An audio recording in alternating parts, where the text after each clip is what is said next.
नमस्कार दोस्तों, मेरा नाम है उज्जवल और आप देख रहे हैं माई पाठशाला। अपने संकल्प बैच की सीरीज में आज लेके आया हूँ मैं अगली क्लास। और आज की क्लास में हम लोग पढ़ने वाले हैं एक्टिव पैसिव वॉइस।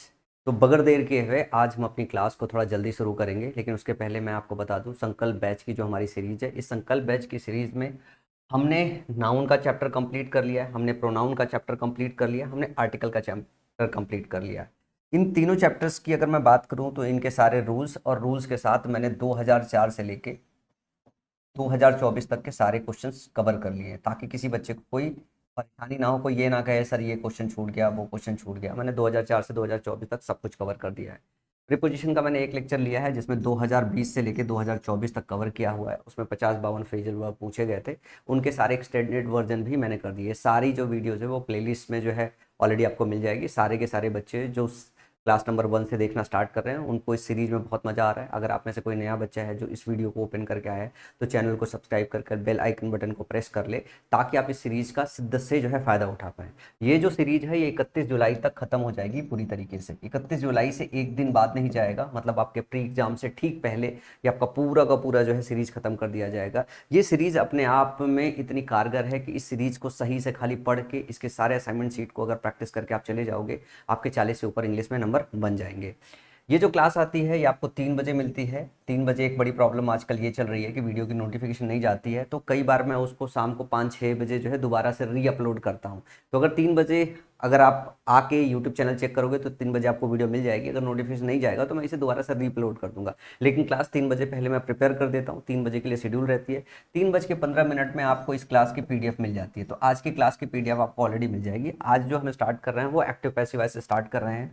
और एक्टिव पैसिव वॉइस की बात करें तो एक्टिव पैसिव वॉइस में मैंने 100 क्वेश्चन और 2 क्लास प्लान किया है। एक्टिव पैसिव वॉइस में 2 क्वेश्चन आपके प्री में आते हैं, 4 नंबरों का होता है। और ये 4 नंबर बनाना बहुत ही आसान होता है, लेकिन उसके लिए थोड़ी सावधानी बरतनी होती है। थोड़ी भी अगर सावधानी आपकी हट गई तो दुर्घटना घट जाएगी। मतलब एक क्वेश्चन भी अगर एक्टिव पैसिव वॉइस में जो है अगर गलत कर दो तो इसका मतलब है कि आपने अपना पेपर खराब कर लिया है। जो चीज़ आसान है उसमें जो स्कोर है ना वो बनना चाहिए, इसमें सभी का बनता है। अगर आपका एक क्वेश्चन भी एक्टिव पैसिव वॉइस का गलत हो जाता है तो इसका ये मतलब है कि आपसे कहीं ना कहीं चूक हो गई। तो जो चीज़ आसान है उसमें चूकना भी नहीं है। इस वजह से मेरी ये 2 क्लास करना बहुत ज़रूरी है। और ये क्लास जो है बहुत आसान होगा। पहली क्लास आपकी बहुत आसान होगी, मतलब आपका बेसिक फाउंडेशन बिल्ड होगा। और क्लास नंबर 2 में मैं सारे critical aspect active passive voice के जिसके क्वेश्चन गलत होने के चांसेस बनते हैं वो मैं डिस्कस करूंगा। तो सारे के सारे बच्चों से मेरी रिक्वेस्ट ये है कि चाहे इसे 2x पे लगा के देखो, पर पहली वीडियो और दूसरी वीडियो दोनों अच्छे तरीके से देख लो। और मेरी आप सबसे गुरु दक्षिणा के फॉर्म में एक उम्मीद थी कि मैं 100 रुपये आपको चार्ज करूंगा। मैं वो 100 रुपये चार्ज भी नहीं करना चाहता। मेरी गुरु दक्षिणा अगर आप देना चाहते हो तो एक लाइक का बटन नीचे आता है, वो लाइक का बटन हिट कर दो। नीचे कमेंट सेक्शन में क्लास पसंद आए तो थैंक यू लिख देना। और अगर आपको लेक्चर मदद कर रही हो तो दोस्तों के बीच में साझा कर देना। यही मेरी गुरु दक्षिणा होगी इस सीरीज की। मैं किसी बच्चे से 100 रुपये भी चार्ज नहीं करना चाहता हूँ। मेरी टीम ने ये बोला है कि वो पीडीएफ डबल कॉलम की और एनोटेशन पीडीएफ टाइम से डाल देगी, और अभी तक की सारी एनोटेशन पीडीएफ डबल कॉलम की पीडीएफ जो है जा रही है। अगर इस सीरीज में आपको किसी भी तरीके की परेशानी है, कोई रूल समझने में दिक्कत आ गई है, पीडीएफ मिलने में दिक्कत हो गई, असाइनमेंट मिलने में दिक्कत होगी, तो मेरा नंबर नोट कर लो 9696102401। इस नंबर पर मेरे को व्हाट्सअप कर देना, कॉल मत करना जो है। और इस पर अगर कोई आपकी परेशानी होगी तो जब भी मुझे रात को टाइम मिलता है मैं आपको पर्सनली व्हाट्सअप पे जो है मैसेज कर दूंगा, या टीम को जो है आपको बोल दूंगा, टीम आपको कॉल करके आपकी परेशानी को सॉल्व कर लेगी।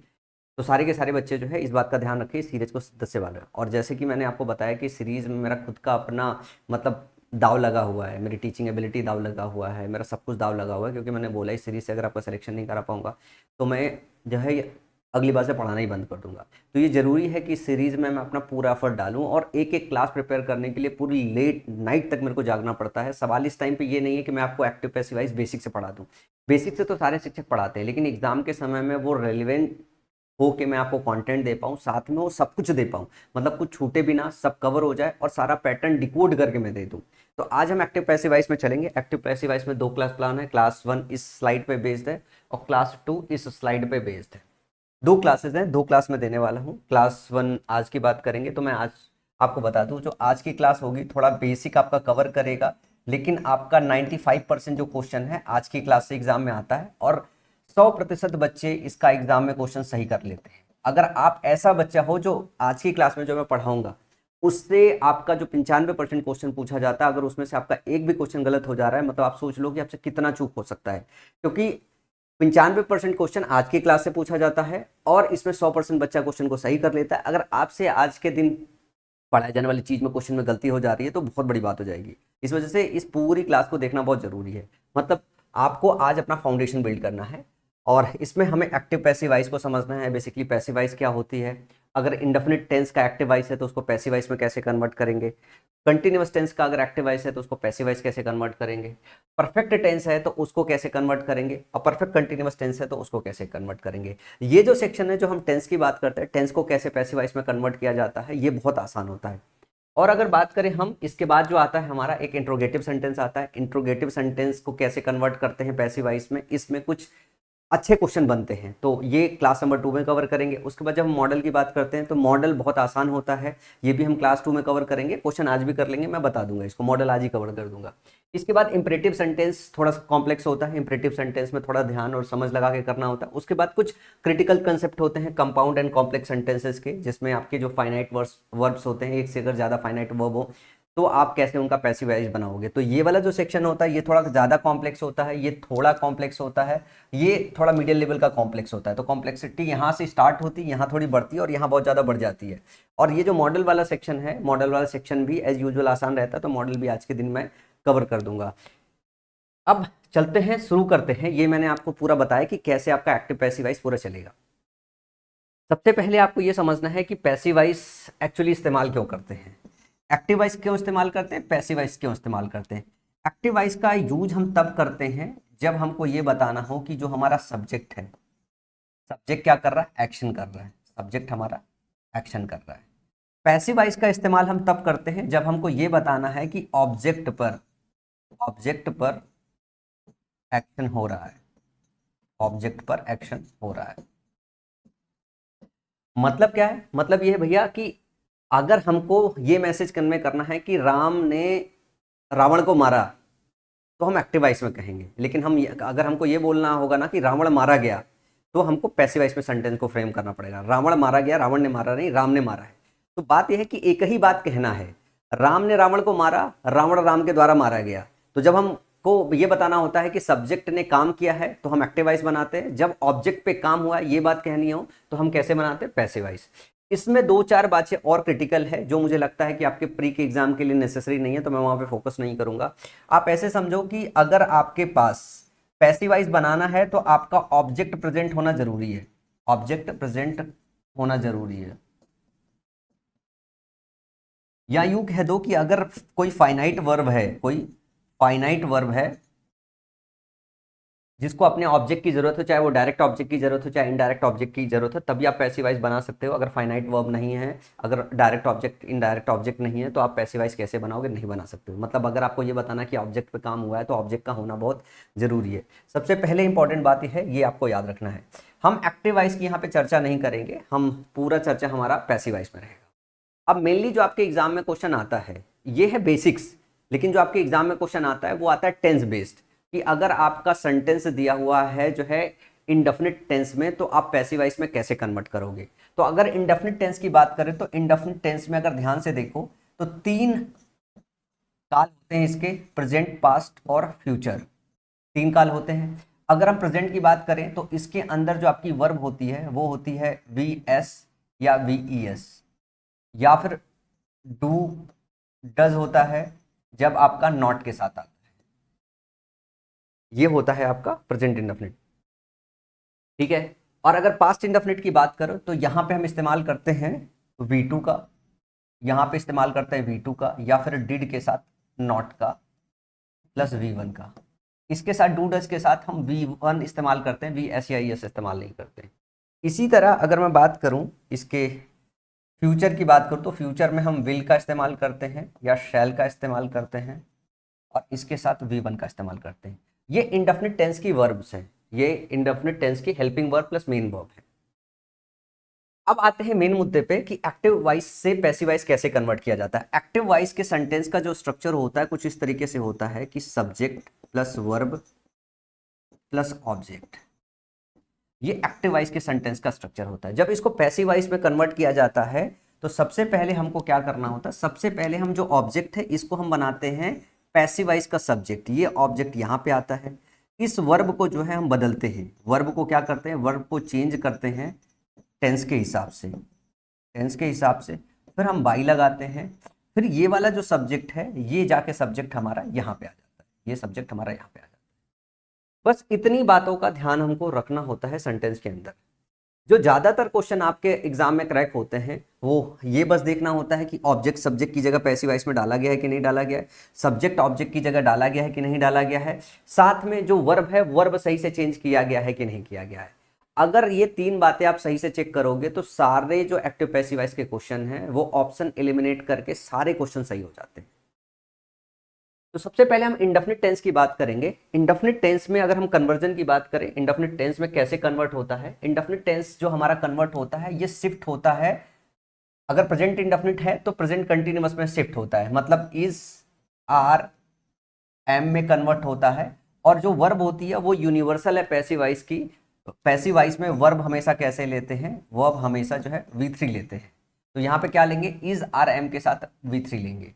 जो हमारा पास्ट इंडेफिनिट है इसका जो वर्ब है वो रिप्लेस होता है पास्ट कंटिन्यूअस वाले वर्ब से, वॉज वर्ब से रिप्लेस होता है। तो ये हमारा रिप्लेस हो जाएगा किससे, ये हमारा रिप्लेस हो जाएगा वॉज या वर्ब के साथ प्लस वर्ब की थर्ड फॉर्म। विल सेल के साथ हमेशा हम बी लगाते हैं, विल सेल के साथ हम हमेशा बी लगाते हैं, इसके साथ विल बी या फिर शैल बी लगाते हैं, शैल बी लगाते हैं, साथ में वर्ब की थर्ड फॉर्म लेते हैं। अगर हमको नॉट को डालना हो, अगर हमको नॉट को डालना हो या नेवर को डालना हो, नेवर को डालना हो तो हम विल और बी के बीच में डालते हैं, हम लिखते हैं will not be, will not be या फिर shall not be, shall not be, ये लिखते हैं। ये आपको याद करना पड़ेगा। अगर ये चीज आपको याद रहेगी तो क्वेश्चन बहुत जल्दी जल्दी क्रैक हो जाता है। एक तो ये बात आपको याद रखना है, दूसरा ये बात आपको याद रखना है। अगर मैं आपको बताऊं तो ये हमारा है एक्टिव वॉइस और ये हमारा पैसिव वॉइस, ये हमारा पैसिव वॉइस। एक्टिव वॉइस को ए लिख देता हूँ, पैसिव वॉइस को पी, ए हो गया और ये हो गया पी, एक्टिव पैसिव वॉइस समझ में। अब आते हैं कंटिन्यूअस टेंस का वर्ब कैसे चेंज होता है। कंटिन्यूअस टेंस की अगर हम बात करें तो कंटिन्यूअस का वर्ब कैसे चेंज होता है। इसमें जो इसका वर्ब होता है इज, आर प्रेजेंट में या फिर एम, या फिर पास्ट में कह दूं वॉज या वर, यही होता है ना। इसके साथ वर्ब की आईएनजी लगी हुई होती है, क्या लगी होती है, वर्ब की आईएनजी फॉर्म लगी होती है। ये वर्ब की स्पेलिंग में डब्ल्यू ई आ रही है वर, इसके साथ वर्ब की आईएनजी फॉर्म लगी होती है। तो पैसिव वॉइस में यूनिवर्सल है, वर्ब की थर्ड फॉर्म लेते हैं। तो चाहे इज हो, चाहे आर हो, चाहे एम हो, वॉज हो, चाहे वर्ब हो, अगर प्रेजेंट है तो इसके साथ हम बीइंग लगाते हैं, इसके साथ हम बीइंग लगाते हैं और इसके साथ भी हम बीइंग लगाते हैं, इसके साथ भी हम बीइंग लगाते हैं और साथ में वर्ब की थर्ड फॉर्म का इस्तेमाल करते हैं। जो फ्यूचर कंटिन्यूअस टेंस है उसका पैसिव वॉइस नहीं बनाते हैं। यहां नोट करके आप लिख सकते हो, फ्यूचर परफेक्ट कंटिन्यूअस टेंस का, सॉरी फ्यूचर कंटिन्यूअस का पैसिव नहीं बनाते हैं, पैसिव नहीं बनाते हैं, नहीं बनाते हैं। इसके अगर हम बात करें परफेक्ट टेंस का, परफेक्ट टेंस का कैसे करते हैं। परफेक्ट टेंस में अभी आपका हो जाएगा प्रेजेंट, पास्ट और फ्यूचर, तीनों सेक्शन हो जाएगा। अगर मैं बात करूं प्रेजेंट की तो प्रेजेंट का बच्चा कैसे होगा, यहां आपको पता है हैज या हैव होता है प्लस वर्ब की थर्ड फॉर्म होती है। पास्ट में अगर बात करें तो ये होता है हैड प्लस वर्ब की थर्ड फॉर्म, और फ्यूचर की बात करें तो has, sorry will have, shall have इस्तेमाल होता है, विल हैव, शैल हैव इस्तेमाल होता है। तो इसको जो कन्वर्ट करते हैं, इसको कुछ इस तरीके से कन्वर्ट करते हैं इसके साथ, क्योंकि वर्ब की थर्ड फॉर्म इसमें हमेशा लगी हुई होती है। तो वर्ब की थर्ड फॉर्म यूनिवर्सल है, पैसिव वॉइस में इस्तेमाल करोगे तो यहां इस्तेमाल करते हैं हम has, have plus been, has have plus been plus verb की थर्ड फॉर्म। ये अगर आपका एक्टिव वॉइस है तो ये आपका पैसिव वॉइस है। इसी तरीके से आप यहाँ पे क्या करते हो, हैड के साथ बीन लगाते हो और वर्ब की थर्ड फॉर्म का इस्तेमाल करते हो, ये आपका पैसिव वॉइस है और ये आपका एक्टिव वॉइस है। इसमें अगर हम बात करें तो इसके लिए हम क्या काम करते हैं, मैं इसके लिए यहाँ पे लिख दूं, जरा ध्यान से देखना। अगर हम विल हैव बीन और शेल हैव को चेंज करें तो हम इसको कैसे चेंज करते हैं, इसको चेंज करते हैं विल हैव बीन और शेल हैव बीन में, विल हैव बीन में और शेल हैव बीन में। ये कैसा है, ये पैसिव स्ट्रक्चर है और ये कैसा है, ये एक्टिव स्ट्रक्चर है।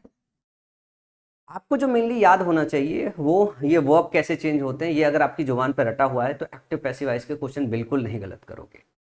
इसके बाद मैंने बोला आज मॉडल कवर कर दूंगा, तो मॉडल की अगर बात करें तो मॉडल में अगर हम बात करें तो मॉडल प्लस V1 होता है, चाहे हम कैन की बात करें, चाहे हम वुड की बात करें, ठीक है ना, चाहे हम शैल की बात करें, चाहे हम शुड की बात करें, चाहे हम मस्ट की बात करें, ठीक है ना, इन सब के साथ V1 आता है एक्टिव वॉइस में। जब इनका पैसिव वॉइस कन्वर्ट करना हो तो मॉडल के साथ जो है हम बी का इस्तेमाल करते हैं, मॉडल के साथ हम बी का इस्तेमाल करते हैं, प्लस वर्ब की थर्ड फॉर्म इस्तेमाल करते हैं।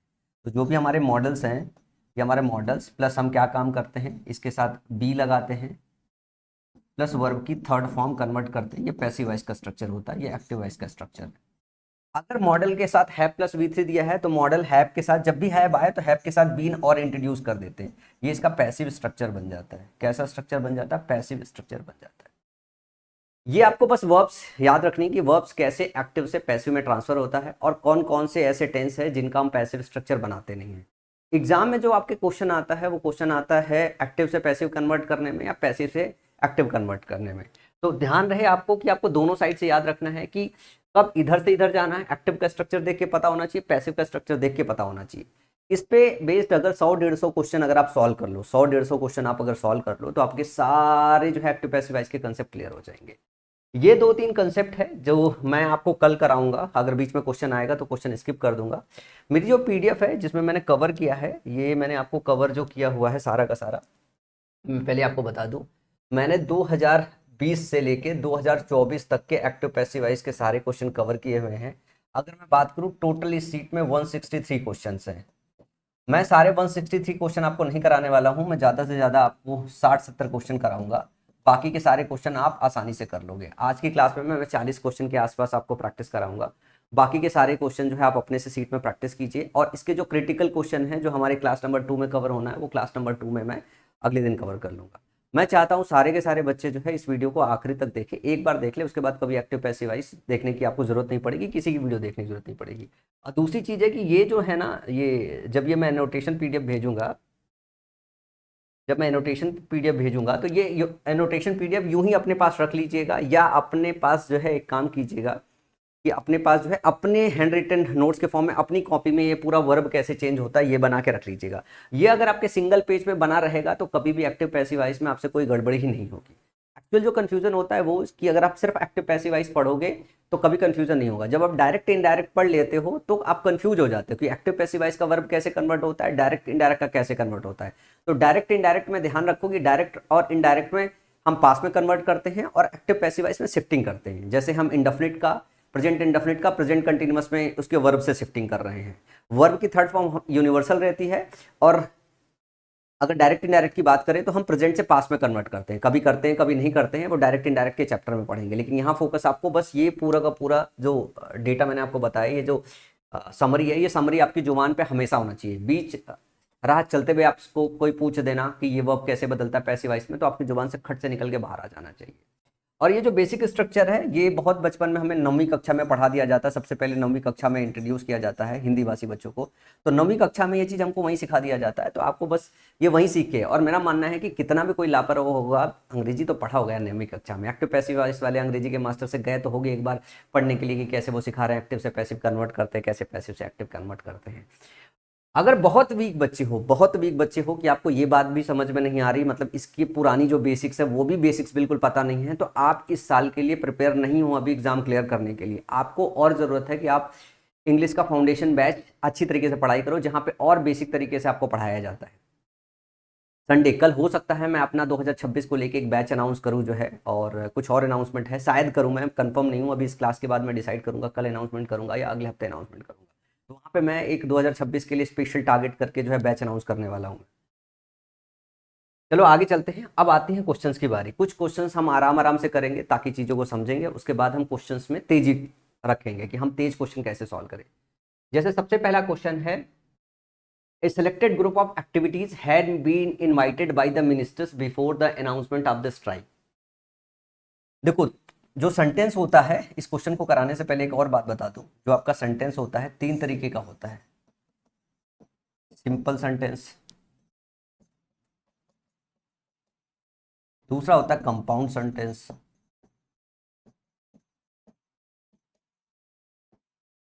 और तीसरा होता है कॉम्प्लेक्स सेंटेंस।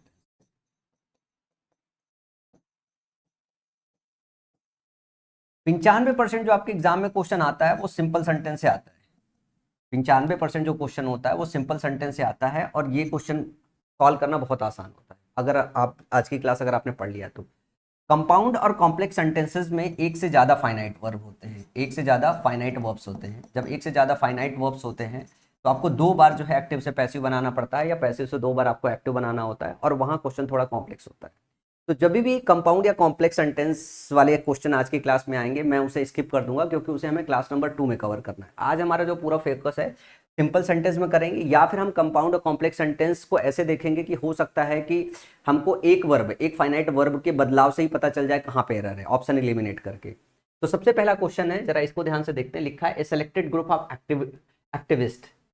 ये जो है एक सेलेक्टेड ग्रुप ऑफ एक्टिविस्ट, ये आपका एक नाउन फ्रेज है, नाउन फ्रेज है जो यहाँ पे सब्जेक्ट की तरह काम कर रहा है, क्योंकि हैड बीन इनवाइटेड लिखा है ना, had been invited by the ministers, ministers के द्वारा इनवाइट किया है before the announcement of the strike, announcement के पहले। तो ध्यान से देखो यहाँ पे जब हैड बीन का इस्तेमाल किया गया है तो आपको तुरंत समझ में आना चाहिए कि जो हैड प्लस V3 होता है, आपको इसको देख के तुरंत याद आ जाना चाहिए, जो हैड प्लस V3 होता है ये एक्टिव का स्ट्रक्चर होता है, और हैड प्लस बीन जो होता है प्लस V3 होता है, ये किसका स्ट्रक्चर होता है, ये पैसिव का स्ट्रक्चर होता है।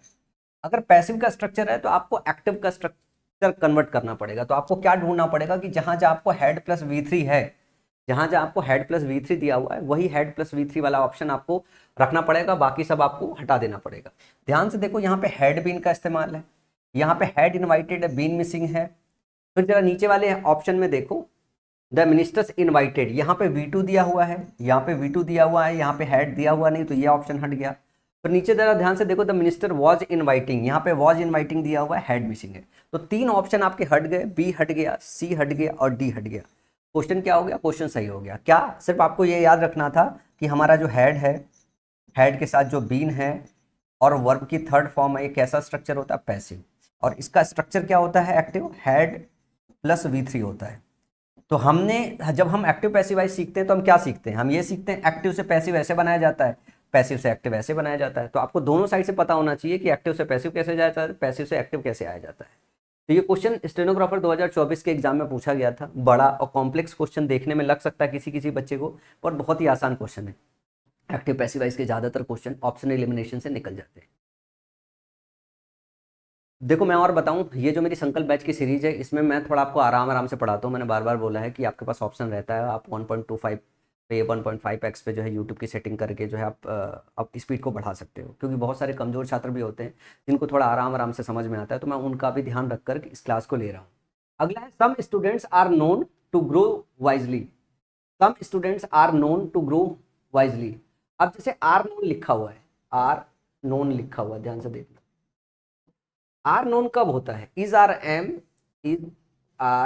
एम वॉज या फिर वर्ब के साथ वर्ब की थर्ड फॉर्म हम कब इस्तेमाल करते हैं, ये इस्तेमाल करते हैं पैसिव स्ट्रक्चर में। और एक्टिव स्ट्रक्चर इसका क्या होता है, ये आपका कन्वर्ट होता है इंडेफिनिट टेंस। इंडेफिनिट टेंस आपका कन्वर्ट होता है, और वो भी प्रेजेंट इंडेफिनिट कन्वर्ट होता है, तो इसमें आता है। इसका क्या मतलब है, इसका मतलब यह है कि आपका जो एक्टिव सेंटेंस रहा होगा वो प्रेजेंट इंडेफिनिट में रहा होगा, तभी इसको हम कन्वर्ट करेंगे इज आर एम के साथ वर्ब की थर्ड फॉर्म में। अब जरा ध्यान से देखो, आपको प्रेजेंट इंडेफिनिट ढूंढना है। हैव बीन लिखा हुआ है तो परफेक्ट बन गया। पीपल नो, यहाँ पे संभावना है that some student grow wisely early, यहाँ पे एक संभावना है क्योंकि पीपल नो, हम नो की बात कर रहे हैं। नो हमारा क्या है, V1 में बनाया गया है, नो हमारा V1 में बनाया गया, संभावना है एक बार, ठीक है ना। Few of us know that students grow early, थोड़े हम में से कुछ लोग जो है know that students grow early, यहाँ पे भी नो है, यहाँ पे V1 है, इसकी भी चलो मान लेते एक बार संभावना होगी।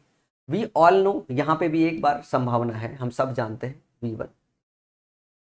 तो यहाँ से जो आप वर्ब चेक कर रहे हो तो सिर्फ एक ऑप्शन खाली ऑप्शन नंबर ए एलिमिनेट कर पा रहे हो। इसमें मैंने देखो रेड मार्क लिखा रखा है ताकि क्वेश्चन थोड़ा अच्छा है। अब इसके बाद अगली बात ये होती है कि आपको एक्टिव वाइज से पैसिव वाइज जब जाते हो, जब आप लिखते हो subject plus verb plus object, तो तो आपको ये पता होता है कि ये ऑब्जेक्ट आप इधर लाते हो, ये सब्जेक्ट आप इधर लाते हो और वर्ब को क्या करते हो, चेंज करते हो। वर्ब को आप चेंज करते हो अकॉर्डिंग टू द टेंस, यही काम करते हो। इधर आ जाता है आपका ऑब्जेक्ट, इधर आ जाता है आपका सब्जेक्ट। आपको ये ध्यान रखना है कि एक्टिव से पैसिव या पैसिव से एक्टिव। जैसे मैं कहूँ राम ने रावण को मारा या रावण राम के द्वारा मारा गया, चाहे हम एक्टिव में बात करें चाहे पैसिव में बात करें, दोनों बात का क्या मतलब है, राम ने मारा रावण मार खाया, रावण मारा गया है। तो एक्टिव वॉइस हो या पैसिव वॉइस हो, हम इसकी मीनिंग को नहीं बदलते हैं और इसमें एडिशनल वर्ड्स का इस्तेमाल नहीं करते हैं। एडिशनल वर्ड का इस्तेमाल नहीं करते हैं तो आपको खास करके ध्यान देना पड़ेगा कि क्या क्या चीजें हैं जो नहीं करते हैं। तो some student are known to grow wise early. अब जैसे टू ग्रो लिखा हुआ है, टू ग्रो लिखा हुआ है, जब भी ग्रो के बाद अगर आप ध्यान से देखो, इसके बाद अगर ऑब्जेक्ट नहीं प्रेजेंट होगा तो इस ग्रो को जो है आप चेंज नहीं करोगे। टू ग्रो है या इन्फिनिटी की तरह काम कर रहा है, इसके बाद अगर कोई ऑब्जेक्ट नहीं है तो इसको नहीं बदलोगे। तो टू ग्रो अगर कहीं पे बदला गया है तो आपको उसको हटा लेना पड़ेगा। यहाँ पे ग्रेव का इस्तेमाल है जो अपने आप में गलत है। यहाँ पे ग्रो को बदल दिया गया, ग्रो को ग्रीव कर दिया गया है। और क्या कभी आपने देखा है कि कभी ऐसा स्ट्रक्चर हो कि ग्रीव का ग्रो कर दिया जाए, प्रेजेंट से पास, पास से प्रेजेंट कभी नहीं किया जाता, शिफ्टिंग होती है एक्टिव पैसिव वॉइस में। तो ऑप्शन जो डी होगा ये भी आपका नहीं हो सकता।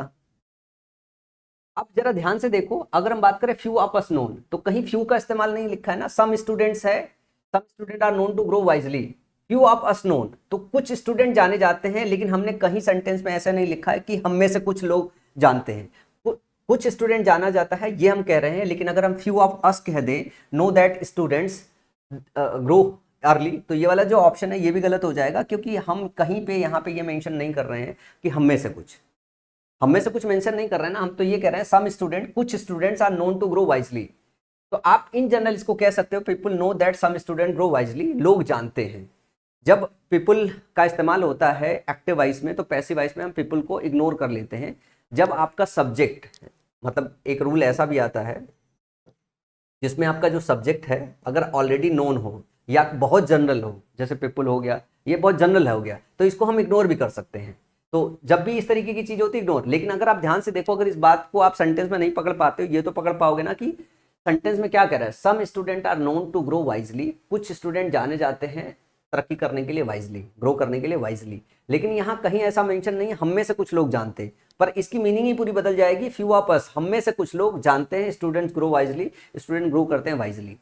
तो ये जो ऑप्शन सी है ये भी हट जाएगा, क्योंकि इसमें क्या हुआ है, अननेसेसरली जो है ये जो फ्यू ऑफ अस लिखा हुआ ना, ये सब्जेक्ट जो है ये फिटेड ही नहीं है। ऐसा मीनिंग ही इसमें नहीं कि हम में से कुछ लोग हो गया या समवन जानते, समबडी जानते, पीपल जानते, तो यहाँ पे ये वाली बात होगी। तो ऑप्शन जो बी होगा वो करेक्ट होगा यहाँ पे, ना कि सी। तो अगर कोई अननेसेसरली जो है अगर कोई चीज लगाया जाए तो आप ये मान के चलिए कि वो अननेसेसरी चीज नीडेड नहीं है। ऐसा हो सकता है कि सब्जेक्ट इन जनरल जो है हम पैसिव वॉइस बनाते वक्त हटा देते हैं, तो जब पैसिव वॉइस से एक्टिव वॉइस कन्वर्ट करते हैं तो उसको इंक्लूड कर लेते हैं। ये जो क्वेश्चन नंबर 2 है ये लेना है था मेरे को क्लास 2 में, और क्लास 2 में हम इसका कंसेप्ट और कवर करेंगे। तो ये आज की क्लास से नहीं था, और मतलब ये लेना है, जैसे मैंने लिखा है ना लास्ट वाला ऑप्शन, सम क्रिटिकल कंसेप्ट, मैंने रेड हाईलाइट भी कर रखा है। तो मैंने ये भी बताया कि अगर कुछ क्वेश्चन समझाने लायक होगा यहीं पे तो समझा दूंगा। इसके लिए पूरा सेपरेट एक वीडियो लेने वाला हूँ जिसमें इस तरीके के सारे कॉम्प्लेक्स क्वेश्चन और कुछ इनकी जरूरी बातें हैं वो भी, जैसे मैंने बताया ना कि अगर सब्जेक्ट इन जनरल हो तो वो सब्जेक्ट इन जनरल हम पैसिव वॉइस बनाते वक्त हटा देते हैं। तो जब हम पीपल की बात कर रहे हैं तो ये हो गया आम बात कि सारे लोग जानते हैं, तो हम इसको अंडरस्टूड मान लेते हैं कि भाई सब्जेक्ट नोन है, तो इसमें हम हटा देते हैं पैसिव वॉइस में।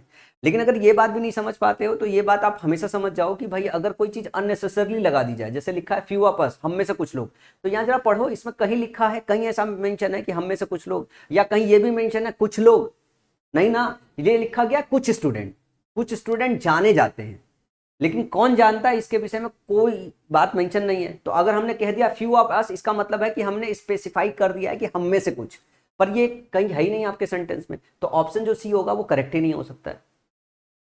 अगले क्वेश्चन की तरफ चले। अगला क्वेश्चन है I am upset because my cell phone has been stolen. मैं अपसेट हूं क्योंकि मेरा सेल फोन जो है वो क्या कर लिया है, चोरी कर लिया गया, हैज बीन स्टोलन। तो आई एम अपसेट लिखा हुआ है, आई एम, और यहाँ पे लिखा हैज बीन स्टोलन। जरा ध्यान से देखिए, जब हैज बीन स्टोलन लिखा हुआ है तो हैज बीन को कैसे कन्वर्ट करोगे, सबसे पहले तो यही पता होना चाहिए। तो यहाँ पे my cell phone has been stolen, तो समवन या समबडी स्टोलन माई फोन ऐसा कर सकते हो। और सारे ऑप्शन में देखोगे एक जगह लिखा हुआ आई am upset, I am upset और आई वॉज अपसेट और आई हैव बीन अपसेट लिखा हुआ है। तो अगर आई एम अपसेट को बदलो भी, आई एम अपसेट को बदलो भी तो किस में बदलोगे? अगर यहाँ पे आपको ये समझ में आएगा कि ये पैसिव स्ट्रक्चर है, इसका एक्टिव स्ट्रक्चर करना है, तो आपको समझ में आएगा प्रेजेंट इंडेफिनिट लगाना है, ठीक है। दूसरी बात अगर मैं आपको समझाऊं, अगर आपको ये कंटिन्यूअस टेंस समझ में आए तो आपको समझ में आना चाहिए वर्ब की आईएनजी फॉर्म होना चाहिए इसके बाद में। इसके पास वर्ब की आईएनजी फॉर्म नहीं दिया हुआ है। अगर वर्ब की आईएनजी फॉर्म नहीं दिया हुआ है तो आप इसको ऐसे कह सकते हो कि आई वॉज अपसेट भी नहीं लिख सकते हो, आई हैव बीन अपसेट भी नहीं लिख सकते हो। अगर दिमाग में किसी को डाउट हो तो आपको समझ में आना चाहिए आई एम अपसेट, और यहाँ पे एम अपसेट के बाद डायरेक्ट ऑब्जेक्ट नहीं दिया हुआ तो क्या ही बदलने की जरूरत है, इसको बदलने की जरूरत ही नहीं क्योंकि ऑब्जेक्ट होना चाहिए बदलने के लिए। फिर हैज बीन स्टोलन लिखा हुआ है, हैज बीन को आप कन्वर्ट कर सकते हो। यहाँ पे देखो दे हैव स्टोलन लिखा हुआ है और हैज स्टोलन लिखा हुआ है, ठीक है ना। समवन हैज स्टोलन और समवन हैज बीन स्टोलन, तो समवन हैज बीन तो आप लगा नहीं सकते हो, और ये वाला ऑप्शन ऑलरेडी आपका हट गया हुआ है, और ये वाला ऑप्शन आपका ऑलरेडी हट गया है क्योंकि आई एम अपसेट को आई वॉज अपसेट नहीं बदल सकते हो। तो आपका आएगा क्या? B, I am upset because someone has stolen my cell phone. अच्छा बात यह आई कि अगर हम बात करते हैं कि यहाँ पे हमने दे लगाया, यहाँ पे हमने समवन, तो दे क्यों नहीं हो सकता? दे इसलिए नहीं हो सकता, दे का मतलब ये हो गया कि आप स्पेसिफाई कर रहे हो। जो आप समवन लेते हो, समबडी लेते हो, तो इसका मतलब क्या हो गया? ये इंडेफिनिट प्रोनाउन हो गया, मतलब आपको नहीं पता है। और सेंटेंस भी ये बात बोल रहा है I am upset because my cell phone has been stolen, मैं अपसेट हूं क्योंकि मेरा फोन चोरी कर लिया गया है। किसने चुराया ये आपको नोन नहीं है भाई, अनिश्चित बंदा है। यहाँ पे इसका सब्जेक्ट जिसने चुराया है वो क्या है? वो अनिश्चित है। वो क्या है? अनिश्चित है। तो जब भी आप इसका सब्जेक्ट मेंशन करोगे तो वो भी अनिश्चित होना चाहिए। जब दे मेंशन करते हो तो दे तो निश्चित होता है ना, तो समवन जब आप मेंशन करोगे तो ये अनिश्चित हो जाएगा, तो ये वाला ऑप्शन सही हो जाएगा। और इस क्वेश्चन को टैकल कैसे करते हैं, क्रैक कैसे करते हैं, देखो यहाँ पे क्वेश्चन नंबर 3 को भी हाईलाइट किया है मैंने। ये क्रिटिकल कंसेप्ट हैं, ये क्रिटिकल कंसेप्ट भी आप ऐसे कर सकते हो ना, आप वर्ब देख के कर सकते हो। कैसे? जैसे मैं इस वाले सेक्शन को बोलूं कि अगर एम ऑफसेट को मान लो आपके दिमाग में आता कि इसको पैसिव में कन्वर्ट करना है, एक्टिव में कन्वर्ट करना है, तो एम ऑफसेट लगा हुआ है। मान लो कोई बहुत कमजोर बच्चा जिसको समझ में नहीं आ रहा है, कि उसको लग रहा है कि नहीं इसको भी तो कन्वर्ट करेंगे, मतलब मैं जब शुरुआत में था तो मेरे को ऐसा लगता था इसको कन्वर्ट करेंगे। तो एम आपका किस में बदलता है? एम बदलेगा या तो इसके साथ आप बीइंग लगाओगे, ठीक है ना, या अगर ये पैसिव होगा, अगर ये पैसिव होगा मतलब अगर ये एक्टिव होगा तो इसके साथ आप बीइंग लगाओगे। अगर ये पैसिव होगा तो इसको कन्वर्ट करोगे वर्ब की एस या ईएस फॉर्म में, यही कन्वर्ट करोगे ना। तो ये इनके अलावा कोई भी केस ऑप्शन में दिया हुआ आप हटा दोगे। जैसे वॉज अपसेट लगा हुआ है तो ये हो ही नहीं सकता, हैव बीन अपसेट लिखा हुआ तो ये भी नहीं हो सकता। दो ऑप्शन बचे हुए। फिर यहाँ वाला वर्ब अगर देखोगे तो आपको पता है हैज बीन स्टोलन वर्ब की, मतलब ये जो दिया हुआ पैसिव स्ट्रक्चर दिया हुआ, इसका एक्टिव स्ट्रक्चर बनाओगे तो हैव बीन तो आएगा नहीं, हैज बीन आएगा नहीं, ये वाला ऑप्शन कट गया, तो एक ही ऑप्शन बचा है, ऑप्शन नंबर भी आपका सही हो जाएगा। तो एक्टिव पैसिव वॉइस के क्वेश्चन को क्रैक करने के बहुत सारे ऑप्शन में हिंट्स दिए रहते हैं जिससे आप कर सकते हो। एक्टिव पैसिव वॉइस के क्वेश्चन हमेशा आप ऑप्शन एलिमिनेशन से ही सॉल्व करो, रेदर देन आप सीधे मत सॉल्व करो, बहुत ज्यादा टाइम खराब होगा। आप तो खाली ऑप्शन देखो कि कौन कौन नहीं हो सकता है। He must be written to by us, he must be written to by us. तो मैंने कहा कि जो मस्ट है ये मॉडल है, मस्ट के साथ जब बी लगाते हैं तो कैसा स्ट्रक्चर होता है? ये पैसिव स्ट्रक्चर होता है, ये पैसिव स्ट्रक्चर होता है। और जब इसको एक्टिव स्ट्रक्चर में कन्वर्ट करते हैं तो मस्ट ही रखते हैं, मस्ट को बदलते नहीं है, बी को बस हटा देते हैं और इसके साथ वर्ब की फर्स्ट फॉर्म ले लेते हैं। तो सबसे पहले ये देखना है कि कहाँ कहाँ मस्ट है और कहाँ कहाँ मस्ट नहीं है। एक ही ऑप्शन में मस्ट है, बाकी में किसी में मस्ट नहीं है, तो आप सारा ऑप्शन गलत हो गया, ऑप्शन नंबर बी सही हो गया। तो ये क्वेश्चन कितना आसान है, क्वेश्चन नंबर 4। अगला है Shrikar had been promised good support by Mahitha. तो जो हैड बीन प्रोमिस्ड लिखा हुआ है, हैड बीन की अगर मैं बात करूं, ये पैसिव स्ट्रक्चर होता है। ये कैसा स्ट्रक्चर होता है? पैसिव स्ट्रक्चर होता है। इसका जो एक्टिव स्ट्रक्चर होता है वो होता है हैड प्लस V3। बस आपको देखना है हैड प्लस V3 कहाँ पे लिखा हुआ है। ध्यान से देखो, इसमें नहीं है, इसमें नहीं है, इसमें नहीं है, सिर्फ एक ही ऑप्शन है, ऑप्शन नंबर सी में। यहाँ लिखा हुआ had promise good support to Shikhar, तो यहाँ पे हैड बीन था, हैड बीन से आपको कन्वर्ट करना था हैड में, तो करेक्ट ऑप्शन क्या हो जाएगा? Option number C. इसके बाद अगले क्वेश्चन की बात करें, doctor saved many lifes during the pandemic. ये CHSL मेंस का क्वेश्चन है, doctor saved many lifes during the pandemic. तो हम जब सेव की बात करें, आपका V2 है, इसका मतलब क्या? ये पास्ट इंडेफिनिट है, ये पास्ट इंडेफिनिट है। ये किस में कन्वर्ट होता है? वॉज या वर में, वॉज या वर में। तो सारे वो ऑप्शन जिसमें वॉज या वर ना हो वो ऑप्शन एलिमिनेट कर दो। ये एलिमिनेट कर दिया, ये एलिमिनेट कर दिया। अब यहाँ पे ध्यान से देखो, यहाँ पे भी वर दिया हुआ है, यहाँ पे भी वर दिया हुआ है, लेकिन यहाँ वर के साथ बीइंग दे दिया है, तो ये वाला ऑप्शन भी कट गया। तो बचा हुआ क्या? Option number B. CHSL mains का क्वेश्चन है, चाहे प्री का क्वेश्चन हो चाहे मेंस का क्वेश्चन हो, एक्टिव पैसिव वॉइस के क्वेश्चन आपको स्कोर बनाने के लिए दिए जाते हैं। अगर एक्टिव पैसिव वॉइस के क्वेश्चन में भी अगर आप गलती कर दो, वो आपके जो 4 नंबर वो होते हैं ना कि नहीं हाँ ये 4 नंबर तो बन के आएंगे, ये पूरा 100% बनने चाहिए। अगर इसमें से भी एक क्वेश्चन अगर आपका गलत हो गया तो आइए घर पे बैठिए, रोइए, खूब रोइए कि आपके पूरे साल भर की तैयारी और मेहनत बर्बाद हो गई है। तो जरूरी है कि आप एक्टिव पैसिव वॉइस, कई बार क्या होता है कि हम इग्नोर कर देते हैं। मान लो कोई शिक्षक से आप पढ़ रहे हो, एक्टिव पैसिव वॉइस की कुछ इंपॉर्टेंट क्लासेस ले रहा है, आपको तो लगता है यूं ही एक्टिव पैसिव वॉइस आ रहा है छोड़ दो। मेरे साथ भी ऐसा ही हुआ था। जैसे मेरा सीजीएल 2016 मेंस में मेरे बने थे 163.5, तो हमारे समय में 20 एक्टिव पैसिव वॉइस आते थे और 20 डायरेक्ट इनडायरेक्ट आते थे। तो एक्टिव पैसिव मैंने सब में मेहनत कर लिया, ग्रामर पूरा निपटा दिया, सब कुछ निपटा दिया। मेरे एक्टिव पैसिव वॉइस के 2 क्वेश्चन और डायरेक्ट इनडायरेक्ट के 3 क्वेश्चन गलत हो गए। 5 नंबर तो मेरा यहीं उड़ गया था। और टॉपर के 175 नंबर थे मेरे समय के। मतलब 2015-16 में से 200 में 200, मतलब 135 में 135 जैसा नहीं आता था उस वक्त। 170-75 नंबर कोई मेंस में अगर स्कोर कर गया तो बहुत बड़ी बात हुआ करती थी। तो उस टाइम पे 163.5 स्कोर बनाया, मतलब बहुत मेहनत किया था, क्योंकि बहुत सारा आता है उसमें, बहुत कॉम्प्लेक्स कॉम्प्लेक्स क्वेश्चन भी बनते थे। तो उस टाइम पे मेरे ऐसे ही क्वेश्चन गलत हो गए थे। क्यों? क्योंकि जो क्रिटिकल वाले जो थे एक्टिव पैसिव या डायरेक्ट, उनको मैंने यूं ही लग दिया यार कि ठीक है ऑप्शन देख के एलिमिनेट करके निकाल लेंगे, क्या ही क्लास वास लेने की जरूरत है, क्या ही किताब पढ़ने की जरूरत है। 9वीं 10वीं कक्षा में खूब एक्टिव पैसिव वॉइस पढ़ा है, डायरेक्ट नहीं पढ़ा है। तो जब प्रीवियस ईयर से किरण से प्रैक्टिस करता था उस टाइम पे, तो किरण की किताब में सब दिया हुआ था, सब प्रैक्टिस करता था, 1-2 क्वेश्चन गलत हो जाता था, फिर लौट के आगे देखता था, अरे यार यूं ही गलत हो गया, इसमें कुछ खास तो था नहीं। शिक्षक आपका यही काम करता है, इस तरीके की जो आइडियाज होती है उनको थोड़ा सा हाईलाइट कर देता है, जिससे वो चीज़ें याद हो जाती है। तो आप ना ये क्लास एक बार कर लीजिए, उसके बाद फिर एक्टिव पैसिव वॉइस की दोबारा क्लास करने की जरूरत नहीं होगी। I remember my brother taking me to the stadium. I remember my brother, sorry, I remember my mother taking me to the stadium. अब ये क्वेश्चन नंबर 7 मैंने हाईलाइट किया हुआ है, जरा ध्यान से देखो। I remember my mother taking me to the stadium. यहाँ पे बस आपको ये ध्यान रखना होता है, ये जो इस तरीके का स्ट्रक्चर आता है, जैसे आई रिमेंबर माई मदर, ये सब्जेक्ट हो गया, ये वर्ब हो गया, ये ऑब्जेक्ट हो गया। ऑब्जेक्ट के बाद कभी वर्ब की आईएनजी इस फॉर्म में आए, सीधे सीधे ऑब्जेक्ट के बाद वर्ब की आईएनजी फॉर्म इस तरीके से आए, तो इसके साथ हम बीइंग टेकन करके इस्तेमाल करते हैं, बीइंग प्लस वर्ब की थर्ड फॉर्म का इस्तेमाल करते हैं। तो यहाँ पे जो ये मदर टेकिंग है ना, तो यहाँ पे बीइंग टेकन हो जाएगा, ये वाला जो ऑप्शन होगा ये करेक्ट होगा। लेकिन ये हम क्लास नंबर 2 में इसका पूरा कंसेप्ट कवर करेंगे, ठीक है ना। क्लास नंबर 2 में इसका कंसेप्ट कवर करेंगे, आज की क्लास में इसको कंसेप्ट कवर नहीं करेंगे। वैसे मैंने रेड हाईलाइट कर रखा है, जो हमारा क्रिटिकल कंसेप्ट है उसको अगली कक्षा में कवर करेंगे।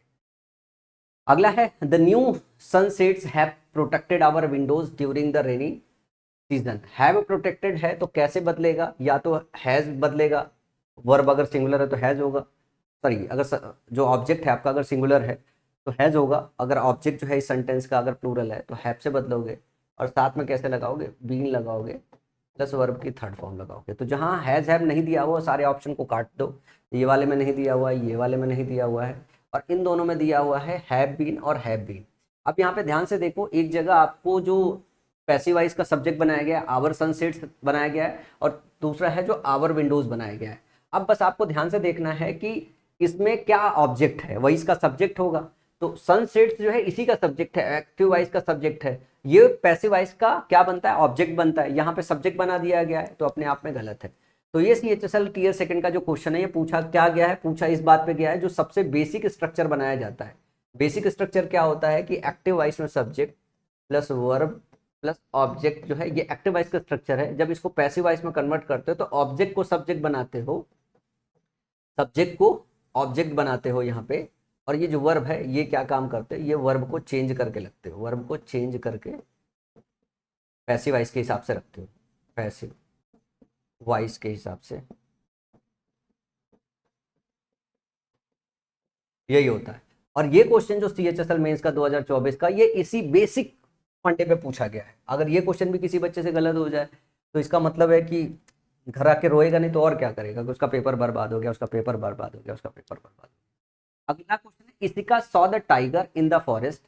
अब जब V2 इस्तेमाल है तो ये किस में बदलेगा, या तो वॉज में बदलेगा या तो वर्ब में बदलेगा, डिपेंड करता है पैसिव वॉइस का सब्जेक्ट क्या है, साथ में वर्ब की थर्ड फॉर्म। ये इस तरीके से बदलता है। अगर हम देखें तो यहाँ पे सॉ का सॉ रहने दिया गया, ये नहीं होगा। फिर वॉज सीन यहाँ पे इस्तेमाल हुआ है, वॉज सीन यहाँ पे इस्तेमाल हुआ है, यहाँ पे सीज इस्तेमाल हुआ है, ये नहीं होगा। इन दोनों में the tiger was seen, the tiger was seen by the forest in Isika, by the Isika in the forest. तो आपको ये देखना है कि इसिका ने देखा, क्या देखा, टाइगर को देखा, तो टाइगर देखा गया, किसके द्वारा देखा गया, इसिका के द्वारा देखा गया, तो बाई इसिका होगा। ये जो सब्जेक्ट है ये इसका ऑब्जेक्ट बनेगा, ये बाई के साथ बनेगा, ये बाई के साथ बनेगा, इसमें है। ये फॉरेस्ट को यहाँ पे क्या कर दिया गया, इसका पैसिव वॉइस का ऑब्जेक्ट बना दिया, जो कि गलत है। तो सही ऑप्शन क्या हो जाएगा, सही ऑप्शन ऑप्शन नंबर सी हो जाएगा। ये सीजीएल 2024 प्री का क्वेश्चन है। अगले क्वेश्चन की बात करें, lovely tunes are composed by Dominica. तो अगर मैं बात करूं, लवली ट्यून्स आर कंपोज लिखा हुआ है, मतलब ये पैसिव स्ट्रक्चर है, ये पैसिव स्ट्रक्चर है। कैसे आप जाने, इज, आर, एम, वॉज या वर्ब के साथ कभी भी वर्ब की थर्ड फॉर्म दे तो ये कैसा स्ट्रक्चर होता है, पैसिव स्ट्रक्चर होता है। एक्टिव स्ट्रक्चर इसका क्या होगा, इसके लिए आप प्रेजेंट इंडेफिनिट वर्ब की एस या ई एस से बनाओगे, अगर नॉट नहीं दिया है और नॉट दिया हुआ है तो डू डज के साथ बनाओगे, और इसके साथ किसके साथ बनाओगे, डिड के साथ, वर्ब की वी1 फॉर्म के साथ बनाओगे। तो यहाँ पे ध्यान से देखो, यहाँ पे वी2 दिया है जो कि गलत है। यहाँ पे कंपोजेज हो सकता है, यहाँ पे विल के साथ बना है, ये नहीं होगा। तो डोमिनिका कंपोजेज, लवली ट्यून्स है, ट्यून्स और लवली दिया हुआ है। तो यहाँ पे जो आपको इस्तेमाल करना है, ट्यून्स आपका जो है डोमिनिका कंपोज कर रही है, क्या कर रही है, ट्यून्स कर रही है, और उसका जो एग्जेक्टिव लवली है तो वो नाउन के पहले आना चाहिए। तो lovely tunes is the right option. यहाँ पे थोड़ा ग्रामर का भी इस्तेमाल किया गया है, और ग्रामर में क्या इस्तेमाल किया गया है कि आप ये समझ पाओ कि ट्यून्स जो लवली है, जो ट्यून्स को मॉडिफाई कर रही है, वो उसके पहले आएगा, बाद में आएगा। तो ट्यून्स को मॉडिफाई करने वाला लवली उसके पहले आएगा। तो सही ऑप्शन क्या हो जाएगा, ऑप्शन नंबर डी हो जाएगा। और इस ये इतना कॉम्प्लेक्स क्वेश्चन भी नहीं है कि किसी को नहीं समझ में आएगा कि ट्यून्स लवली लिखना है या लवली ट्यून्स लिखना है। अगला है the meal was not prepared by us, passive structure, इसको एक्टिव स्ट्रक्चर करना है तो वॉज है, फिर से आपको वी2 इस्तेमाल करना है, हैड का इस्तेमाल नहीं होगा, यहाँ पे डिड का इस्तेमाल होगा, डिड के साथ प्रिपेयर आता है, डिड के साथ प्रिपेयरिंग नहीं आता है। और ये निगेटिव सेंटेंस है तो निगेटिव बनेगा, नॉन निगेटिव नहीं बनेगा। अगर एक्टिव वाइज निगेटिव है तो पैसिव वाइज निगेटिव होगा, पैसिव वाइज निगेटिव है तो एक्टिव वाइज निगेटिव होगा।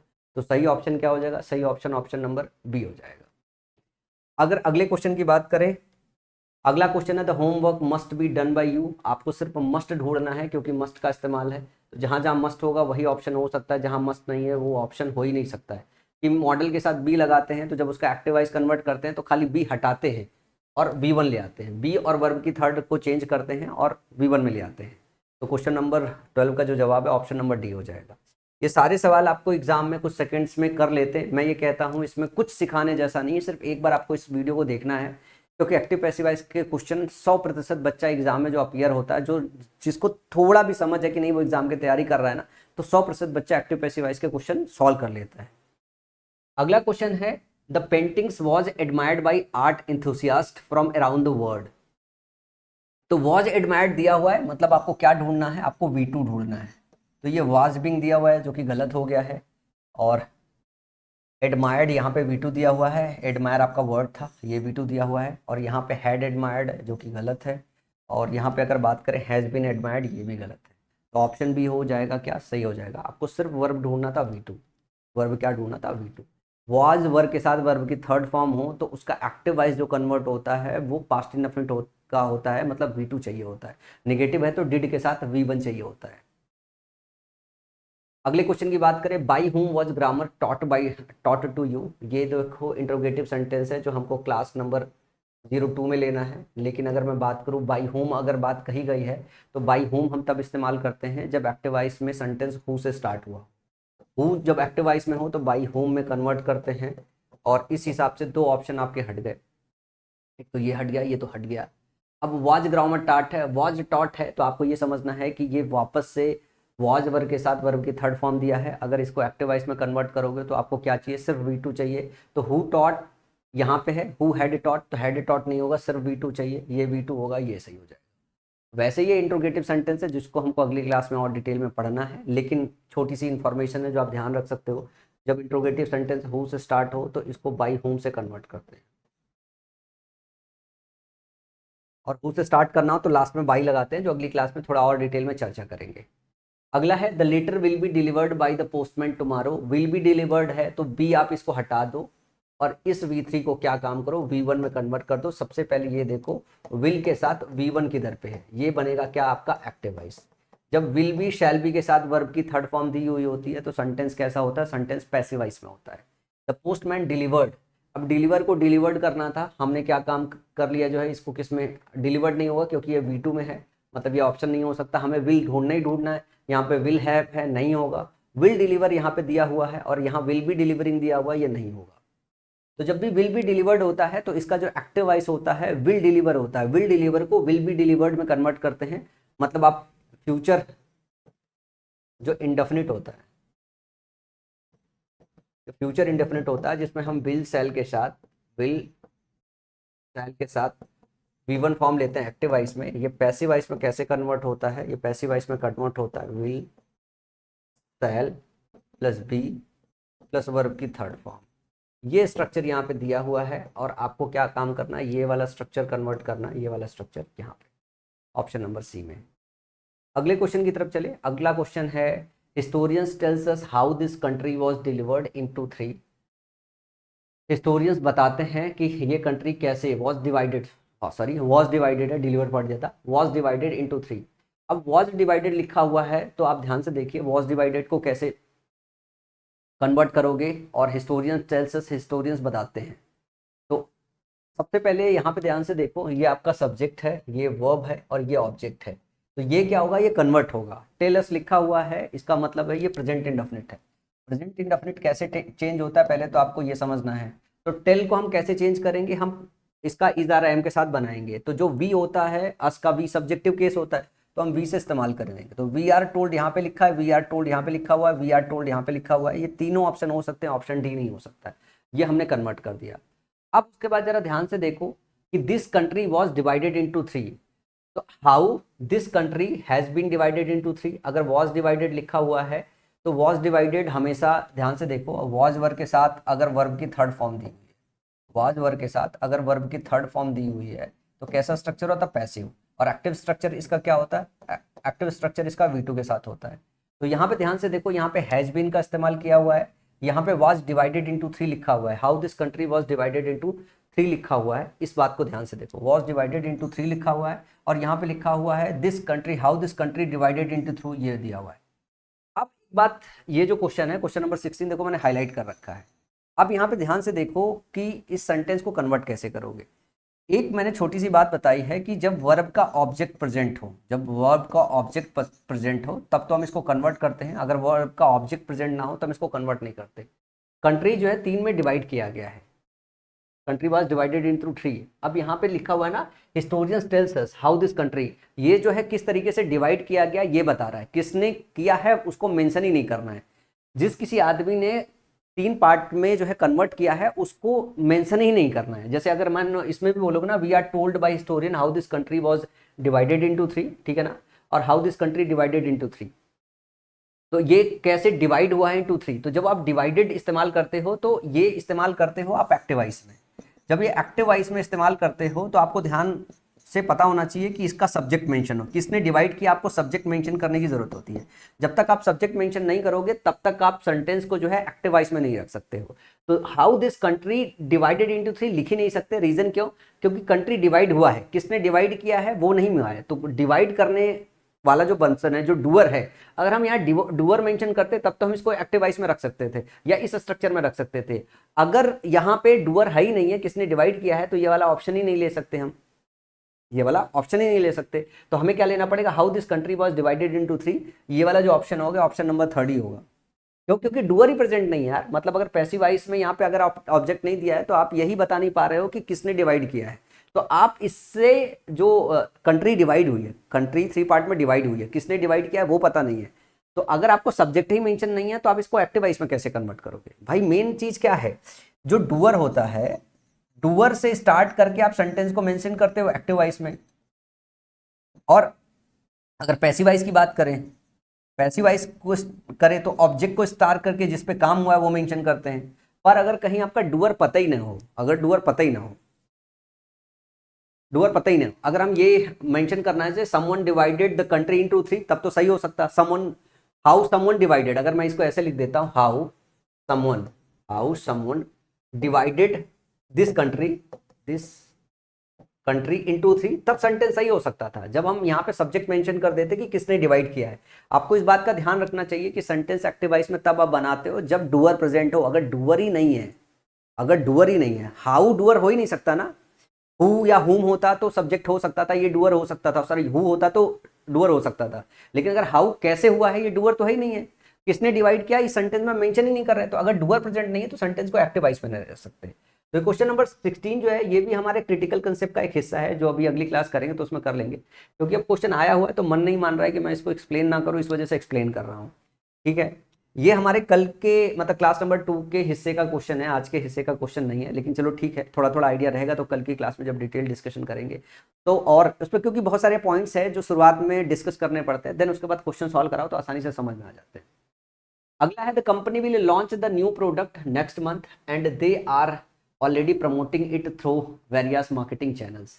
द कंपनी विल लॉन्च, देखो जब हम बात करें कंपनी लॉन्च करेगी, क्या लॉन्च करेगी, द न्यू प्रोडक्ट। अगर मैं बोलूं कि आपको ऑब्जेक्ट फाइंड आउट करना है तो ऑब्जेक्ट कैसे फाइंड आउट कर सकते हो? हिंदी में क्या या किसको का जवाब ढूंढो, अंग्रेजी में व्हाट या होम का जवाब, या बाई होम का जवाब, बाई होम या टू होम का जवाब ढूंढो।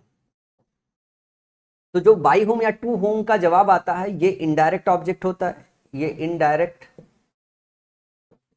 इनडायरेक्ट ऑब्जेक्ट होता है। जो व्हाट का जवाब होता है वो डायरेक्ट ऑब्जेक्ट होता है, डायरेक्ट ऑब्जेक्ट होता है। ये ग्रामर पढ़ाते वक्त जब आपको बेस पढ़ाई जाती है कि कैसे आप फाइंड आउट करो कि कौन सा डायरेक्ट ऑब्जेक्ट है, कौन सा इनडायरेक्ट ऑब्जेक्ट है, या किसी शिक्षक का फाउंडेशन जब बैच पढ़ते हो तो उसमें आपको समझाया जाता है क्या डायरेक्ट ऑब्जेक्ट है, क्या डायरेक्ट इनडायरेक्ट ऑब्जेक्ट है। तो व्हाट का जो जवाब आता है वो डायरेक्ट ऑब्जेक्ट होता है, बाई होम या टू होम का जो जवाब आता है, किसको का हिंदी में जो जवाब आता है जो है, तो वो क्या होता है, वो इनडायरेक्ट ऑब्जेक्ट होता है। अब यहाँ पे अगर बात करें the company will launch the new product, company launch करेगी, क्या लॉन्च करोगे, द न्यू प्रोजेक्ट। तो ऑब्जेक्ट प्रेजेंट है, मतलब इसका क्या कर सकते हो आप, पैसिव वॉइस में कन्वर्ट कर सकते हो। तो पैसिव वॉइस में अगर इसको कन्वर्ट करके देखें तो विल लॉन्च जो है विल बी लॉन्च करके आएगा, तो यहाँ पे विल बी लॉन्च्ड है, वर बीन लॉन्च नहीं होगा, वॉच लॉन्च्ड नहीं होगा, विल हैव बीन लॉन्च नहीं होगा। क्वेश्चन निपट गया। अगले हिस्से में भी पहुंचते हैं लेकिन क्वेश्चन निपट ही गया तो क्या ही किया जाए, अगले हिस्से में भी पहुंचते हैं लेकिन क्वेश्चन निपट ही गया। अगला क्वेश्चन है the teachers of our school have already taken this training, have already taken this training. तो जब हम बात करें हैव और हैज को, ठीक है ना, the teachers of our school, तो जो आपका मेन सब्जेक्ट वो टीचर्स है, लेकिन ये पूरा क्या है, ये एक तरीके का पूरा यहाँ पे नाउन फ्रेज है। क्या है, नाउन फ्रेज है। जो ऑफ आवर स्कूल है ये एडिशनल टीचर के विषय में डिस्क्रिप्शन है, इसी वजह से आर्टिकल दा का यहाँ पे इस्तेमाल भी है। थोड़ा थोड़ा ग्रामर भी अगर क्लासेस कर लिया आपने मेरी जो है तो ये सब भी देखते हुए चलो। The teachers of our school ये आपका नाउन फ्रेज है, जो आपका सब्जेक्ट है ये बनेगा जाके object. Have already taken this training, this training जो है आपका क्या बनेगा, सब्जेक्ट बनेगा। क्या लिया है, ट्रेनिंग लिया, दिस ट्रेनिंग सब्जेक्ट बनेगा। अब हैव जो है, और इसको कन्वर्ट कैसे करेंगे, इसका जो वर्ब कन्वर्ट होगा हैज़, हैव प्लस बीन में। और दिस ट्रेनिंग की बात करें तो ये कैसा सिंगुलर है, तो हम किसका इस्तेमाल करेंगे, हैज का, और हैज के साथ बीन चाहिए आपको, तो हैज ऑलरेडी बीन यहाँ पे दिया हुआ है, हैज बीन टेकन दिया हुआ है, तो हैज बीन टेकन, ठीक है, हैज ऑलरेडी बीन टेकन दिया हुआ है, हैज बीन टेकन दिया हुआ है, जरा ध्यान से देखिए, हैज ऑलरेडी बीन टेकन यहाँ पे भी दिया हुआ है, और वॉज ऑलरेडी बीन टेकन। तो एक ऑप्शन हमने इलिमिनेट कर दिया, बाकी तीन ऑप्शन में has already been taken, has been taken, has already been taken दिया हुआ है, ठीक है ना। तो मैं आपको बताऊं कि यहाँ पे ऑलरेडी मेंशन है, ये ऑलरेडी रिमूव नहीं कर सकते, तो जिस ऑप्शन में ऑलरेडी रिमूव कर दिया गया है वो आप तो बी ऑप्शन हटा दो। कोई अगर शब्द दिया हुआ है तो वो आप हटा नहीं सकते हो ना। तो ऑलरेडी मतलब एक्टिव से पैसिव कन्वर्ट करने में खाली प्लेस रिप्लेस करते हैं, वर्ब को खाली चेंज करते हैं, जो प्रेजेंट सब्जेक्ट है उसको हटाते नहीं है। तो ऑलरेडी को अगर हटा दिया तो ऑप्शन ही गलत हो गया।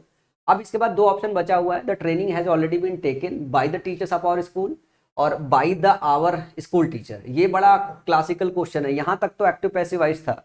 अब इसके बाद ग्रामर है, इसके बाद क्या है, ग्रामर है। क्योंकि देखो सब्जेक्ट आपका जो है दिस ट्रेनिंग बनाया गया, उसका ऑब्जेक्ट सही है, इसमें भी बनाया गया है, has already been taken, has already been taken. अब यहाँ पे लिखा by the teachers of our school, by the our school teacher लिखा हुआ है। अब बच्चा कंफ्यूज होगा जाके बैठ के, मैं भी कंफ्यूज हो सकता हूँ यार एग्जाम में जाके। लेकिन अगर आपने, अभी मैंने आर्टिकल का चैप्टर पढ़ाया है, आर्टिकल चैप्टर का एक अगर मेरी बात याद हो क्लास से, एक एक बात बड़ी इंपॉर्टेंट है जो मैं बताता हूँ, जिसका क्वेश्चन में बहुत यूज होता है। मैंने आपको बताया कि किसी भी नाउन के पहले या तो आप पजेसिव एडजेक्टिव का इस्तेमाल करते हो या फिर आर्टिकल का इस्तेमाल करते हो। जब आप पजेसिव एडजेक्टिव का इस्तेमाल करते हो तो ये जो है नाउन को डेफिनेट कर देता है, और अगर पजेसिव एडजेक्टिव नहीं है तो आर्टिकल का इस्तेमाल करके नाउन को डेफिनेट कर सकते हो। यहाँ पे ध्यान से देखो, हम बोल रहे हैं स्कूल टीचर की बात कर रहे हैं, हमारे स्कूल टीचर की जब बात कर दिया तो हम तो ये मेंशन कर ही दिया ना हमारे स्कूल टीचर की बात। अब इसके पहले आर्टिकल दा का जो इस्तेमाल है वो अननेसेसरी है। अगर यहाँ आर्टिकल दा ना लगा होता तो ऑप्शन सी सही होता, क्योंकि यहाँ पे आर्टिकल दा लगा हुआ है तो हम दूसरे स्ट्रक्चर को फॉलो कर सकते हैं कि हम ये कह सकते हैं the training has already been taken by the teachers. अब ठीक है, और टीचर्स के पहले आर्टिकल द इसलिए लगाया क्योंकि इस टीचर का एडिशनल डिस्क्रिप्शन ऑफ लगा के यहाँ पे मेंशन है। अब ये बात पूरी सही हो गई कि this training has already been taken by the teachers of our school, और ये आपका पूरा नाउन फ्रेज है। इस नाउन फ्रेज को उठा के सीधे सीधे हमने यहाँ पर रख लिया। कुछ बच्चे इस ऑप्शन में भी कंफ्यूज हो सकते हैं, तो ध्यान रखिएगा यहाँ पे द और आवर एक साथ लिखा हुआ है, पॉजेसिव एडजेक्टिव और आर्टिकल द एक साथ नहीं आते। समझ में है? क्योंकि पॉजेसिव एडजेक्टिव भी किसी चीज को फिक्स करने के लिए आता है, डिमोन्स्ट्रेट करने के लिए आता है, और आर्टिकल दा भी सेम काम करता है, तो दोनों एक साथ इस्तेमाल नहीं करते हैं। तो सही ऑप्शन क्या हो जाएगा? Option number A is the right option होगा। अब क्वेश्चन 18 भी यहाँ पे क्या है, मैंने थोड़ा सा रेड मार्क कर रखा है कि अच्छा क्वेश्चन है। इसके पीछे का रीजन यही है कि इन दो ऑप्शंस में कंफ्यूजन हो सकता है, इन दो ऑप्शन में कंफ्यूजन हो सकता है। बस आपको ये बात अगर याद रही तो क्वेश्चन आसानी से आप क्रैक कर लो। इसके बाद अगले क्वेश्चन की तरफ चलें। Ravi will play the match, Ravi will play the match, the match will be played by Ravi, ये होगा। विल का विल बी में कन्वर्ट करोगे तो will be played is the right option. ये ऑप्शन ये ऑप्शन ये ऑप्शन नहीं होगा। आसान सा क्वेश्चन था। अगला क्वेश्चन है the letter was being typed by the secretary when the phone rang. Being typed हो रहा था तो आप वॉज के साथ बीइंग लगा हुआ है, तो वॉच के साथ या वर्ग के साथ बीइंग कब लगाते हो? जब ये कंटिन्यूअस फॉर्म में बताना हो, मतलब आप इसका अगर एक्टिव वाइज बनाओगे तो एक्टिव वाइज कैसे बनेगा? वॉच के साथ वर्ग के साथ आप वर्ब की आईएनजी फॉर्म लोगे। कैसा लोगे? एक्टिव वाइज में वर्ब की आईएनजी फॉर्म होगे। जब इसको कन्वर्ट करते हो तो आप बीइंग में कन्वर्ट करते हो। तो ध्यान से देखो, वॉच वर्ग के साथ यहाँ पे विल का इस्तेमाल हो ही नहीं सकता, इज इस्तेमाल हो ही नहीं सकता, यहाँ टाइप्स इस्तेमाल हो ही नहीं सकता। वॉच टाइपिंग लिखा हुआ है तो ऑप्शन नंबर सी करेक्ट हो जाएगा। एक जो स्लाइड पे मैंने आपको जो लिखा हुआ है ना, जैसे बीच बीच में एक आध क्वेश्चन, थोड़े अच्छे क्वेश्चन आ रहे हैं, मतलब क्वेश्चन में कुछ खास दम नहीं है। अगर आपने ग्रामर सही से पढ़ रखा है, अगर आपने सारी चीज़ें सही से पढ़ रखी तो सब सही से आ जाएगा। जरूरी है कि आप पे ग्रामर पे पकड़ थोड़ी अच्छी होनी चाहिए। अगर ग्रामर पे पकड़ अच्छी नहीं है तो गड़बड़ होगा। जो मैं अपनी क्लास में एक एक बात आपको बता रहा हूँ ना, वो एक एक बात आपके एग्जाम के रिलेवेंट है। मतलब कोई ऐसी कहानी नहीं सुना रहा हूँ मैंने आपको क्यों बोला था कि ये सीरीज से मैं आपका सिलेक्शन करा दूंगा। रीजन यह है कि एक एक पॉइंट जो मैं आपको बता रहा हूँ वो पूरा 2004 से लेकर 2024 तक के सारे क्वेश्चन, सारे पैटर्न अच्छी तरीके से एनालाइज किया है मैंने। फिर जो क्लासेस है, क्लासेस में जो अननेसेसरी एलिमेंट है जो हम समझाने के लिए बेसिक बैच में इस्तेमाल करते हैं, उन सब चीज़ों को शॉर्ट किया है। लेकिन इस बात का भी ध्यान दिया है कि कोई ऐसी छोटी सी बात भी ना छूट जाए जिससे एग्जाम में क्वेश्चन आ जाए और ये पता चल जाए सर क्लास में आपने ये तो कवर नहीं किया था। तो मैं हर वो छोटी छोटी चीज़ भी कवर कर रहा हूँ। अगला क्वेश्चन है he must deliver pizza, the pizza must be deliver. Must का मस्ट बी में कन्वर्ट होता है, ये वाला ऑप्शन सही होगा, बाकी ये ऑप्शन गलत हो जाएगा। ये बहुत आसान है। मॉडल का मॉडल प्लस बी से इस्तेमाल करता है। सी डज नॉट लाइक बनानाज। अब जब डज की बात कर रहे हैं तो इज आर एम में बनेगा, बनानाज प्लूरल है तो आर का इस्तेमाल होगा, इज का इस्तेमाल नहीं होगा, और हैव और हैड का इस्तेमाल नहीं होगा। क्वेश्चन बहुत ही आसान है। एक अब थोड़ा तेज भी कर सकते हैं अपन question. Someone has taken my secret diary, my secret diary has been taken by someone. Has है तो हैज का हैज बीन और हैव बीन में होता है सीधे सीधे, तो has been taken by someone is the right option. ये नहीं होगा, हैज और हैव के साथ बीन लगाना जरूरी है जो कि ऑप्शन सी में दिया हुआ है। अगले क्वेश्चन की तरफ चले। The drug peddler was arrested by the narcotics team. Was arrested है, इसका मतलब है कि आपको सिर्फ अरेस्टेड ढूंढना है, जहां पे अरेस्टेड है वही सही ऑप्शन है, बाकी सारे ऑप्शन गलत है। वर्ब देखा, क्वेश्चन सॉल्व हो गया।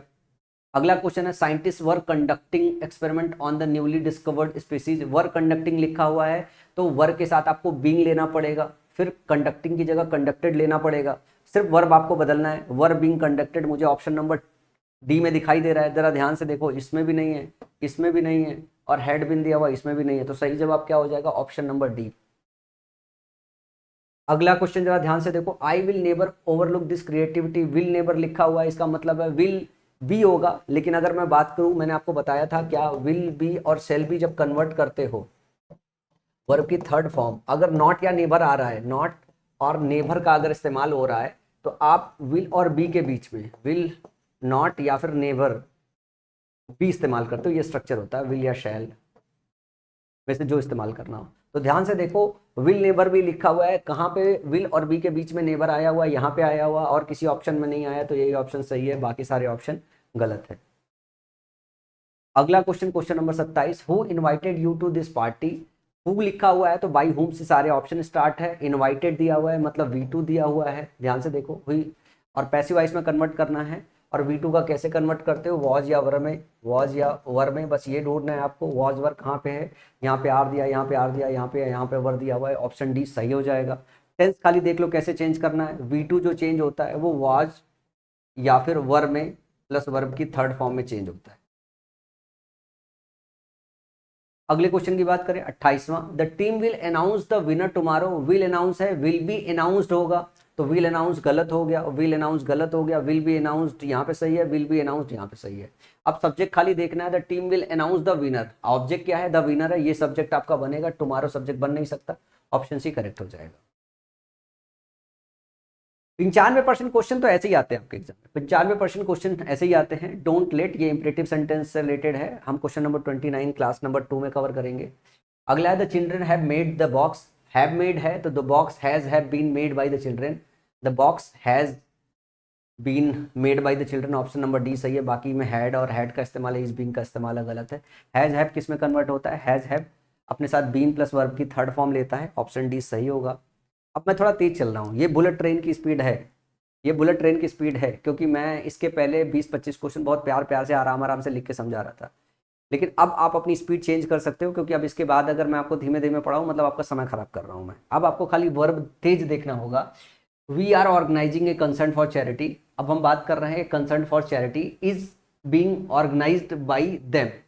तो इज बीइंग ऑर्गेनाइज्ड ध्यान से आपको देखना है कहाँ पे लिखा हुआ है, एक कंसर्न, क्योंकि ये ऑब्जेक्ट है आपका, ये जो दे है ये आपका जो है क्या है, ये आपका उधर जाके ऑब्जेक्ट बनेगा, एक कंसर्ट से आपको बनाना पड़ेगा। तो ये वाला जो ऑप्शन है ये तो गलत होगा, is being organised option number A सही होगा, क्योंकि बाकी किसी ऑप्शन में नहीं है। इज ऑर्गेनाइजिंग नहीं होगा, वर्ब की थर्ड फॉर्म पैसिव वॉइस में इस्तेमाल करते हैं। समझ में आई बात। अगला है question number 32, Maratha sorry Martha made pancakes yesterday. अब पैनकेक्स बनाया गया है, V2 दिया है तो वॉज वर्ब का इस्तेमाल होगा, तो यहाँ पे हैड का इस्तेमाल है जो कि गलत है। Pancakes were being made by Martha yesterday, were के साथ बीइंग इस्तेमाल नहीं होगा। अब यहाँ पे pancakes were made by Martha yesterday, pancakes was made by Martha yesterday लिखा है। अब ऑप्शन नंबर सी और डी पता है किस बात पे है, सिर्फ आपको ये पता चल जाए कि पैनकेक्स क्या है, सिंगुलर है या प्लूरल है। अब ये मैं छोड़ देता हूँ यार, पैनकेक सिंगुलर है या प्लूरल है। अब मैंने आपको खूब अच्छी तरीके से नाउन पढ़ा रखा है, आप नीचे मुझे कमेंट सेक्शन में बताइएगा पैनकेक सिंगुलर है या प्लूरल है। पैनकेक्स अगर प्लूरल है तो ये ऑप्शन टिक कीजिएगा, पैनकेक अगर सिंगुलर है तो ये वाला ऑप्शन टिक कीजिएगा, ऑप्शन नंबर सी और डी। और ये होमवर्क ले लीजिए यार हैं। अब ये भी अगर पढ़ाना पड़े आपको पैनकेक सिंगुलर है या प्लूरल है, इसको आप नहीं समझ में आया तो गूगल कर लीजिएगा, ठीक है ना, कि पैनकेक्स सिंगुलर है या प्लूरल है। अगला है I will be gifted A fancy doll bye them the next day. I will be gifted A fancy doll, इसको मैंने हाईलाइट किया है, देखते हैं क्या है इसमें। बाय देम नेक्स्ट डे, कुछ ऐसा खास तो इसमें था नहीं। I will be gifted A fancy doll bye them, तो देम जो होगा वो जो बाय देम लिखा है इससे आप एक्टिव वॉइस बनाओगे, और विल बी गिफ्टेड लिखा है विल गिफ्ट का इस्तेमाल करोगे, तो दे विल गिफ्ट जहाँ पे दिया होगा वही सही होगा। I will be gifted, they will gift me A fancy doll tomorrow, इसमें तो कुछ हाईलाइट करने जैसी चीज़ नहीं थी, क्यों हाईलाइट कर दिया था।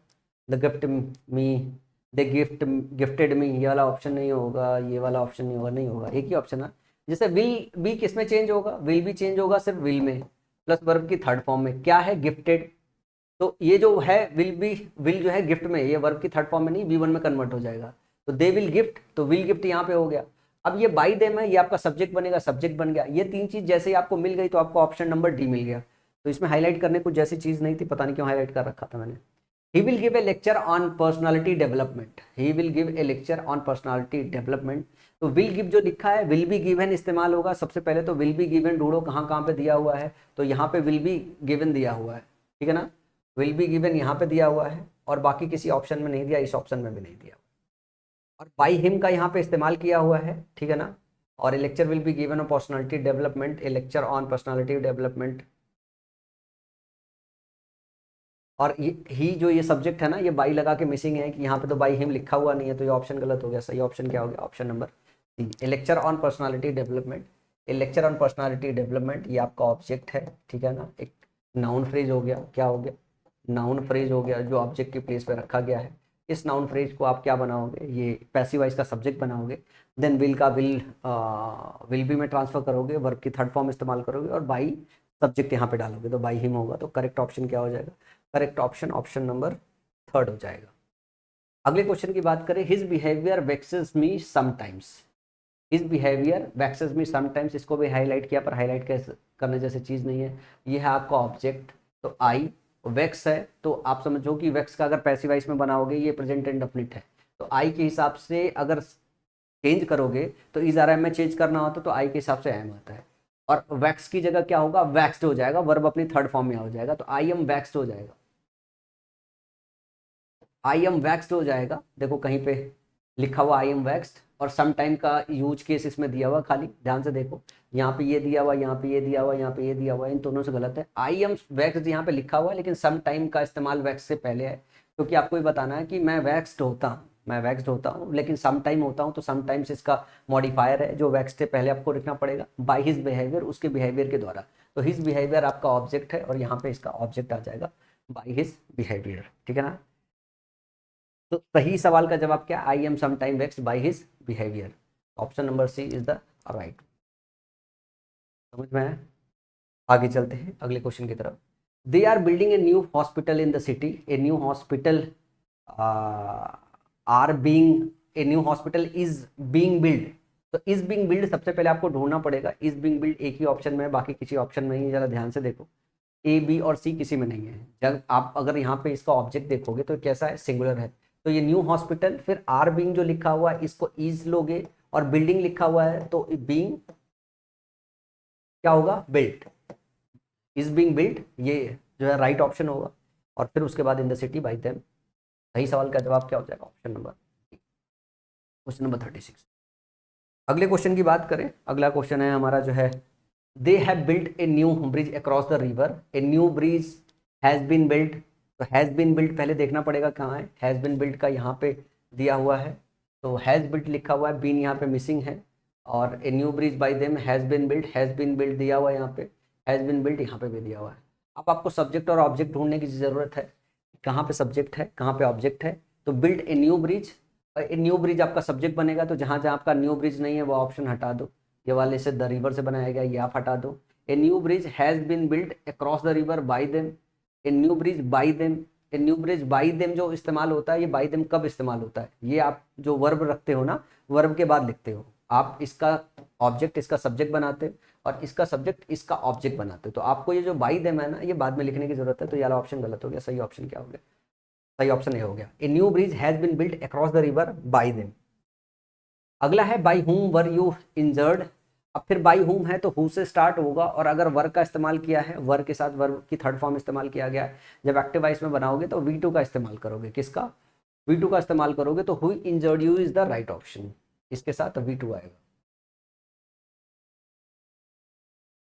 अगला है were the plants being grafted by the gardener, were the plants being grafted by gardener, ये पैसिव वॉइस में लिखा है क्योंकि वर्ग के साथ बीइंग इस्तेमाल है, फिर वर्ब की थर्ड फॉर्म, तो आप यहाँ पे या तो वॉच का इस्तेमाल करोगे या तो वर्ग का इस्तेमाल करोगे, और ग्राफ्ट की जगह ग्राफ्टिंग का इस्तेमाल करोगे। और इंट्रोगेटिव सेंटेंस है तो इंट्रोगेटिव स्ट्रक्चर पैसिव वॉइस में भी बनता है, एक्टिव वॉइस से पैसिव वॉइस में, तो वॉच और आपका क्या है, बाय द गार्डनर है, तो एक्टिव वॉइस बनाओगे तो गार्डनर आपका सब्जेक्ट की तरफ इस्तेमाल होगा।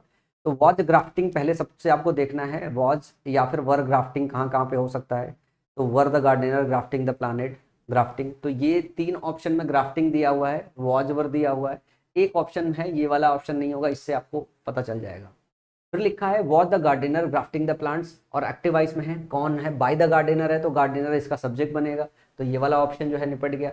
उसके बाद ध्यान से देखो, watch the gardener grafting the plants है, watch the gardener grafting the plants है, वर्ड द गार्डनर। अब गार्डनर की बात करें कि सिंगुलर है या प्लूरल, तो गार्डनर आपका सिंगुलर है, तो यहाँ पे सही ऑप्शन क्या हो जाएगा, ऑप्शन नंबर ए हो जाएगा, ये हो जाएगा, गार्डनर आपका सिंगुलर होता है, गार्डनर्स प्लूरल होता है।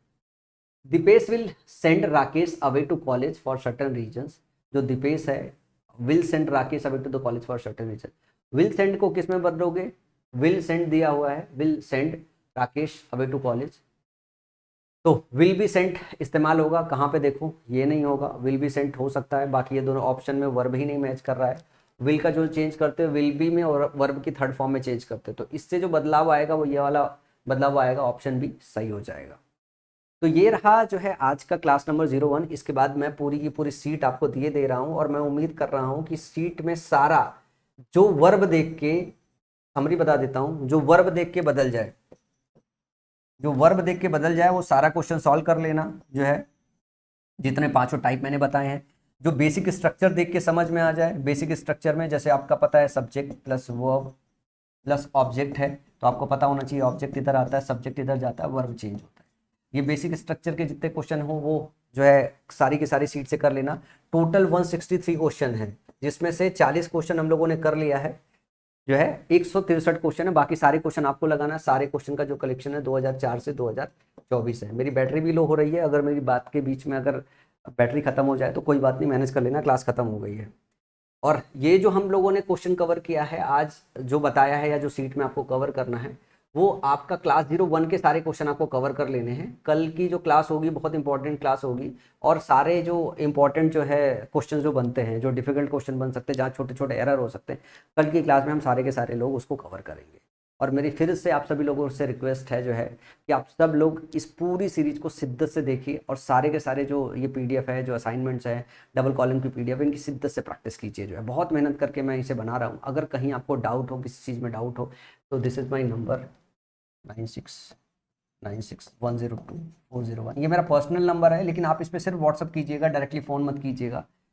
बहुत परेशान हो, बहुत ज़्यादा परेशान हो, तो आप मुझे मैसेज डाल दीजिएगा कि अगर मुझे लगता है मैं कोई अगर आपकी मदद कर सकता हूँ इस प्रिपरेशन के दौरान जो है आपका स्ट्रेस रिलीज करने में, तो I will discuss with you. आपको मैं प्लान या स्ट्रक्चर बताऊंगा, लेकिन रात के 11-12 बजे के बाद मैं थोड़ा बहुत फ्री हो पाता हूँ कि मैं कॉल ले पाऊँ जो है।